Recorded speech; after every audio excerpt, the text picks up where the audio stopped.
In this video, we're going to go over how to set up a drop-down list in HTML. Now, this is a little bit different from the checkbox we did a few videos ago. A checkbox allows the user to select as many options as they want. In a drop-down list, you only want them to select one option. So again, that's what we're going to set up in this video. So it is the select element that we use to create this drop-down list. And you can see it right here. So we need an opening tag and we need a closing tag. And then we have to use the option element, and we embed that inside of our select element.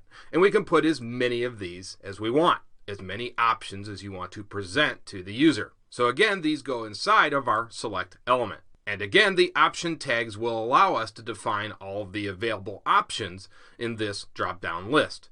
So let's go ahead and create some options. We'll just put some states in here. So let's say we had some sort of travel website, and let's just pretend that we have 3 states that we are allowing them to pick from, and they can only go to one of them. So the first one, let's say, is Michigan. Now this value we don't really have to worry about right now. We will deal with this later on when we get to PHP and ASP. But for now, let's just go ahead and put in Michigan. Now here's where we put in the content. This is what will be displayed in our drop-down list. So we want to display, of course, Michigan. And it's very appropriate to keep the value and the name the same. You can do that, or you can make them different. So let's just go ahead and copy and paste a new item in here. And let's pick another state, and we'll go with Alabama. How about that?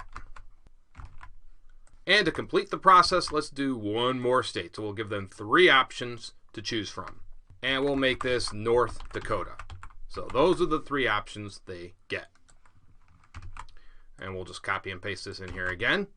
And let's go ahead and save this, and we'll refresh our HTML page.